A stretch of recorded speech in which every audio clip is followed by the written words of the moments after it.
got together to reinvent the whole process. And what we did was, we completely digitized the process.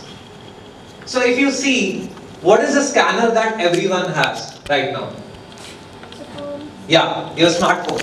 So why can't this be a scanner? And then, firstly, we started with the process where we'll first take the images from the smartphone. Then from the images, we'll convert them into a 3D model and the designer will design it. Orthotis will tell, what is the modification that needs to be done. And then the production engineer and mechanical engineer would work together, how much hardness to give, how much softness to get, what kind of material to use, what kind of upper material to use. And finally, a 3D insole model will be generated, a digital model, which will be 3D printed. And then this can be 3D printed from anywhere. This will be delivered to the patient. And then, if any case, if there is some problem and he wants to, he wants a replacement, we'll give them the replacement. And after 1 year, he comes back and